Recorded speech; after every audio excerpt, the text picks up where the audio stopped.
The German engineers' worldview was built on the unshakable foundation of metal. They viewed their innovations as a direct extension of their nation's might, strong, durable, and capable of dominating the skies. When it came to aircraft design, metal was king. Steel framed the wings, powered the engines, and embodied the very essence of the German engineering spirit. This belief was not just technical but ideological. To build with metal was to embody the strength of the German Empire itself. The vision of lightweight, wooden aircraft used by other nations seemed almost laughable to them. These fragile contraptions, as they saw them, could never stand up to the harsh demands of modern warfare. German engineers scoffed at the very thought of wood as a serious material for combat aviation. They had seen the future, and it was metal-strong, precise, and invincible.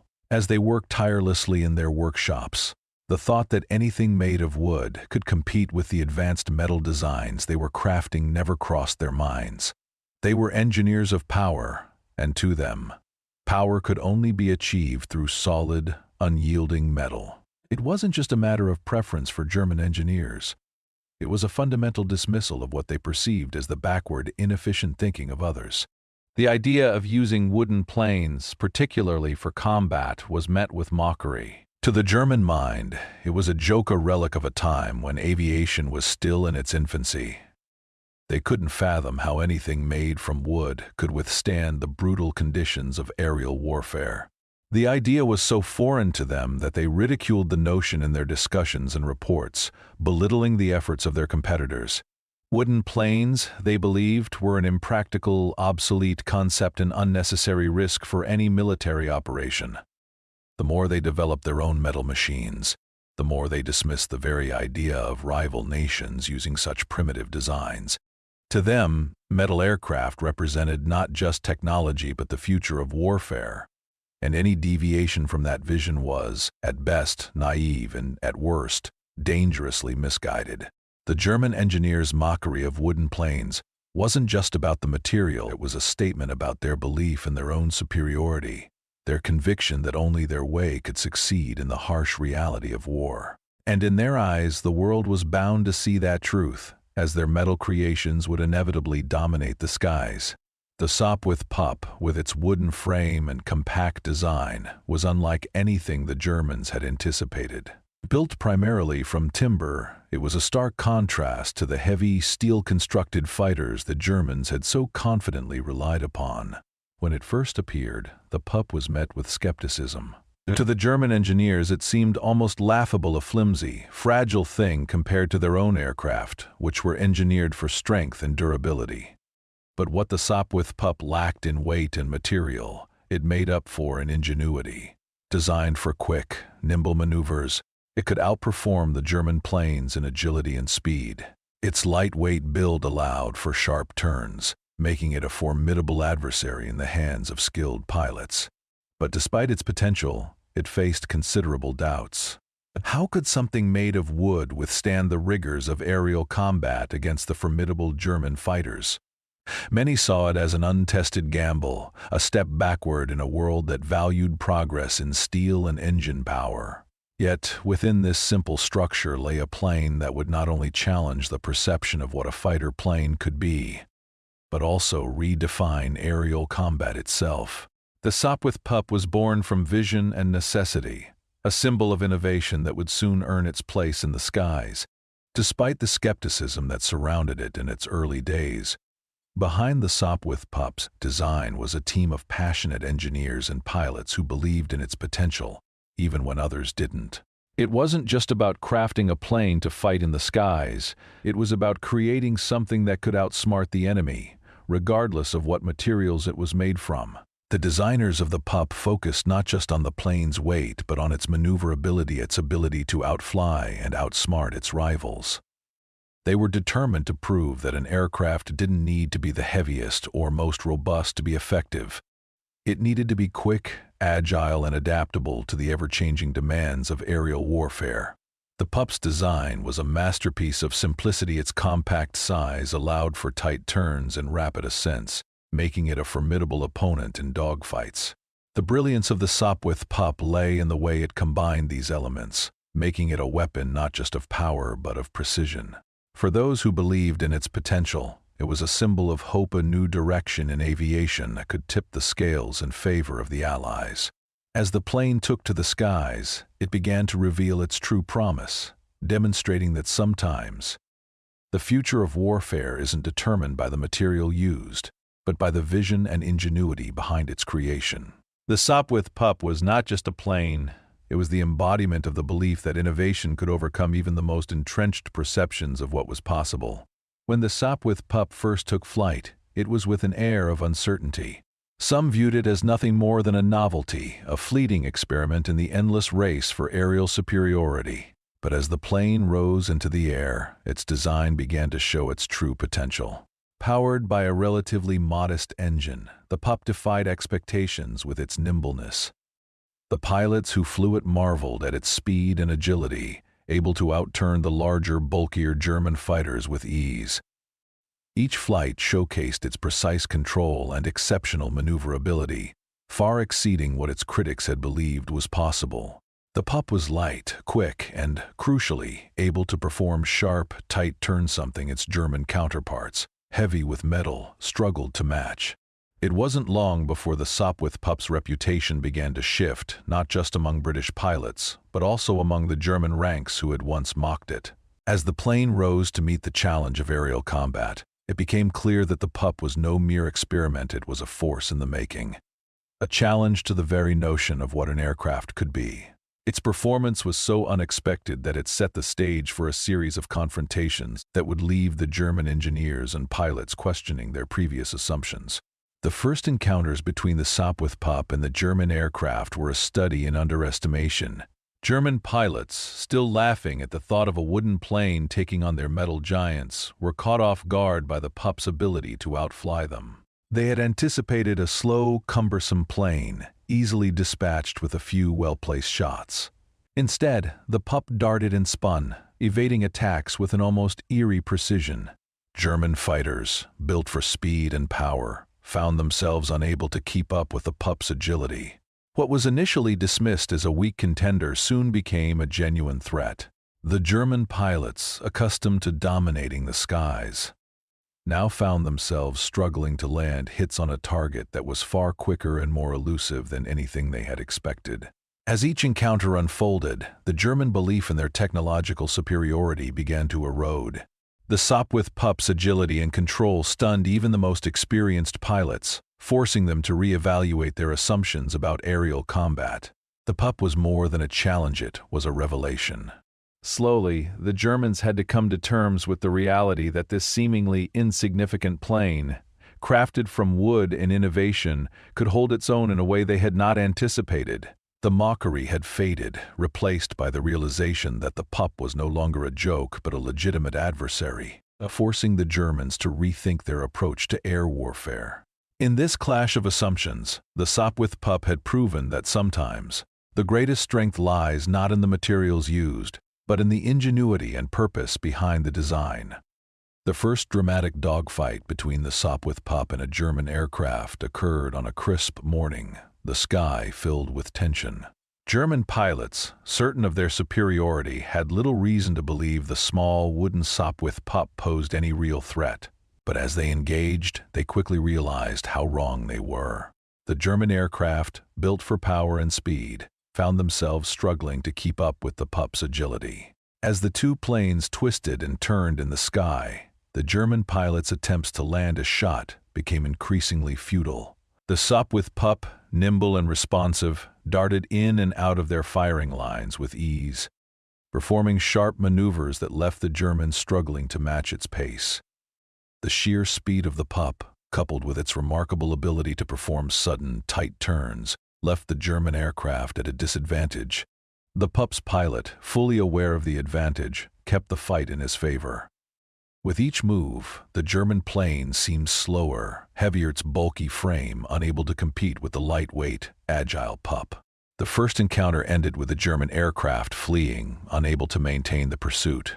The Sopwith Pup's capabilities had been laid bare in the most dramatic of ways, proving that agility could trump raw power in the sky. The message was clear: the Pup was a force to be reckoned with. It was not just in the heat of the dogfight that the Sopwith Pup demonstrated its superiority, but also in its remarkable climb rate. On several occasions, when confronted by heavier German planes in the open skies, the Pup's performance took another unexpected turn. The German aircraft, typically faster in a straight line, struggled to keep up as the Pup surged upward, its lightweight design and powerful engine giving it a significant edge in vertical combat. The German planes, with their larger, more cumbersome engines, could not match the Pup's climb rate. What followed was a sight that would shake German pilots to their core. The Sopwith Pup rapidly outclimbed the giants of the sky, leaving them trailing below, helpless and frustrated. The sky became a battlefield of power versus precision, and in this case, precision won out. The Pup's superior climb rate allowed it to reach altitudes far quicker than its German counterparts, making it nearly impossible for them to engage or defend themselves effectively. Each climb brought with it the realization that the Sopwith Pup was more than a match for the heavy German fighters. It was a deadly adversary capable of dictating the terms of any encounter. The German pilots, who had once mocked the Pup's design, now found themselves humbled by its performance. The era of German aerial dominance was slowly being dismantled by a small, agile wooden plane, a plane that had defied all expectations. The Sopwith Pup had struck a final blow to German arrogance, showing that in war, speed and agility often outweigh brute strength. In the wake of the Sopwith Pup's success, German engineers found themselves confronting an entirely new kind of threat. The Pup's agility and superior climb rate exposed the limitations of their own aircraft, and the engineers, once confident in their designs, were now forced to confront their failures. The once proud German warplanes, with their heavy frames and powerful engines, were no match for the Pup's nimble movements and incredible speed. A reassessment began, not just of the aircraft themselves, but of the strategies that had been built around them. German engineers and tacticians knew that if they were to regain control of the skies, they needed to innovate. The heavier, bulkier planes that had once dominated the air now seemed outclassed. The Germans began to focus on creating lighter, faster aircraft capable of matching the Pup's performance. Every new design was an attempt to recapture the advantage that had been lost, and with each failed attempt came a determination to refine their approach. The challenge presented by the Sopwith Pup had ignited a sense of urgency in German aviation, and the engineers worked tirelessly to develop planes that could once again dominate the skies. The battle for aerial supremacy was entering a new phase, one where speed and agility were just as crucial as raw power. The impact of the Sopwith Pup's success stretched far beyond the confines of the German engineering rooms. It had sparked a transformation in the very nature of aerial combat. The traditional mindset, which had favored power and strength, was being challenged by the Sopwith Pup's proof that agility and speed could prove superior. As the Germans scrambled to develop new aircraft to counter the Pup, other nations took notice. The lessons learned from the Pup's victories resonated beyond the borders of Britain and Germany. Pilots began to embrace new tactics, prioritizing maneuverability and vertical combat in a way that had never been seen before. The strategic importance of a plane's agility, rather than just its firepower, became clear. The Sopwith Pup had redefined what was possible in the skies, and its success was a pivotal moment in the evolution of aerial warfare. What had once been considered a disadvantage, a lightweight, agile aircraft, was now recognized as a key to victory. The Pup's triumph opened the door to new strategies and designs, fundamentally changing the way air combat was approached. It was not just a victory for one plane or one nation. It was the dawn of a new era in aerial combat, where speed, precision, and innovation would forever reshape the skies. The initial shock of the Sopwith Pup's success gave way to a more difficult realization within the German high command. Engineers who had once dismissed the lightweight British design as impractical were now faced with the crushing reality of its superiority. For years, the Germans had prided themselves on their engineering prowess, believing that their aircraft, heavier, more powerful, were inherently better. Their hubristic dismissal of the Sopwith Pup as a mere novelty had cost them dearly. Now, with each defeat in the skies, the myth of German superiority crumbled. The very idea that a wooden plane could outperform their state-of-the-art designs left a deep scar in their collective psyche. As German commanders and engineers reviewed the mounting losses, their confidence began to wane. No longer could they justify their previous belief that they were the undisputed masters of the air. Their aircraft, which had once been symbols of strength, were now seen as inadequate in the face of the agility and speed that the Sopwith Pup had brought to the battlefield. The emotional toll was immense, as the engineers and commanders were forced to confront their own mistakes. The once unshakable faith in their technological dominance was replaced by a sobering humility. The reality of their failure began to settle in, leaving behind a quiet sense of regret and an understanding that they had underestimated their opponents. It was the end of an era, the death of the myth of German arrogance in the skies. The defeat of the German planes by the Sopwith Pup was not just a moment of failure, it was a catalyst for transformation. As German engineers and military strategists grappled with the reality of their shortcomings, they began to look inward and reconsider their designs. The success of the Sopwith Pup had exposed the vulnerability of their heavy, cumbersome aircraft, and the Germans knew they had to evolve if they were to remain competitive in the war. The Sopwith Pup's design, while simple, had proven that agility, speed, and precision were just as vital as raw power. This realization sparked a wave of innovation in German aircraft design, as engineers sought to create faster, more nimble planes to counter the British success. What had been dismissed as an unlikely victor now became the blueprint for future advancements.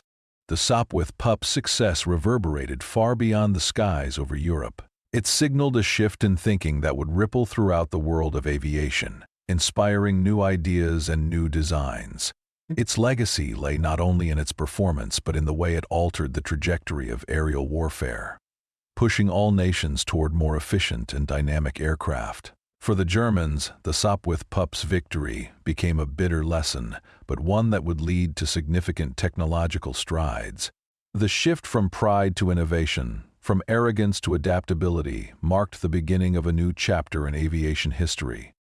The Pup's enduring legacy was one of inspiration and transformation, one that would shape the future of flight.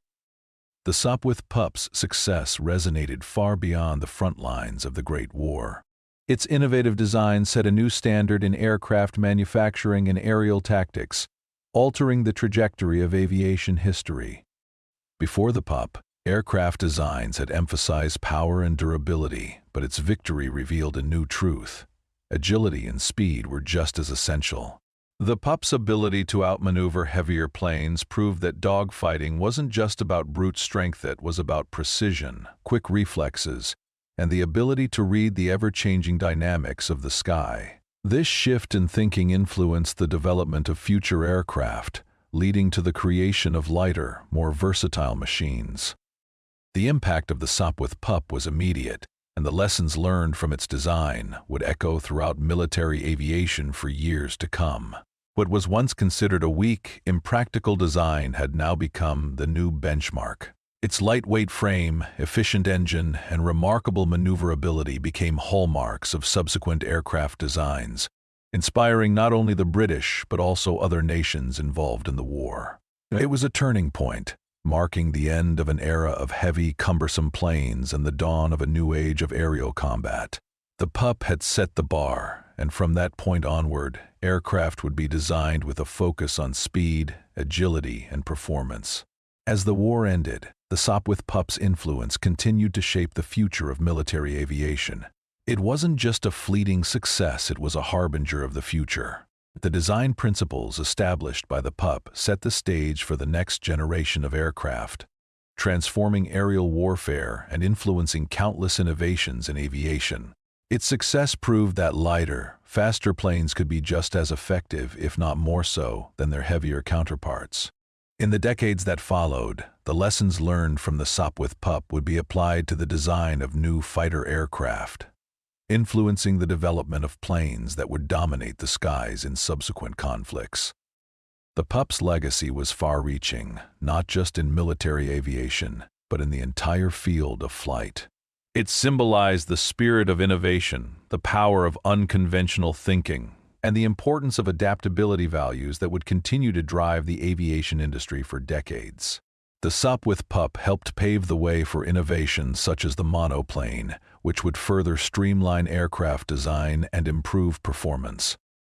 The Pup's triumph was not just about its time in the air, but about how it changed the way people thought about flight and combat. It reshaped the future of aviation, offering a new perspective on what was possible and pushing the boundaries of what could be achieved. In the end, the Sopwith Pup was more than just a plane. It was a symbol of progress, of thinking outside the box, and of how one innovative idea could change the course of history. Its influence endures, quietly shaping the evolution of flight and reminding us that sometimes the simplest solutions are the most powerful. The Pup's legacy lives on, not only in the designs that followed, but in the spirit of innovation that continues to define aviation today.